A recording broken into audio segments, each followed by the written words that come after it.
Жомбис авцрууд 1992 онд байгуулагдсан манай улсын хамгийн анхны хувийн сургууль юм а.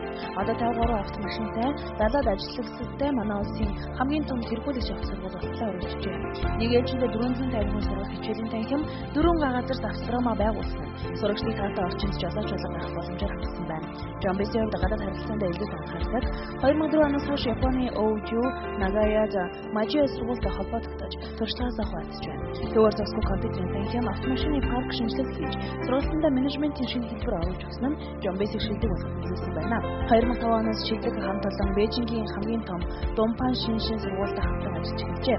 Гол нийтний хамт олон худал сурталчилгаа, амлалт зэргийг үйл ажиллагаанд мөрдөх боловсрол 21-р зуунд жинхэнэ туршлагатай сайн жолооч бэлтгэн гаргахаар зорж ажиллаж байна. Эсвэргээрээ Жомбис авцрууд хөдөө ажлын танхимаас жилбэр шилдэг 100 аж ахуйн шинжилгээ шилдэг. Шилдэг эмэгтэй удирдагч өргөмжлөл 2007 оны шилдэг менежер байгууллагын үүсгэн манай улсын тэргүүлэгч болсон байна. Харин тавтай орчинд мэрэгжлийн жолооч болоод гарах хүсэлтэй бол манай улсын анхны жолооч сургууль Жомбис байна. 24 39 93 99 18 70 37 цагаар бид өргөн мэдээлэл авч байна.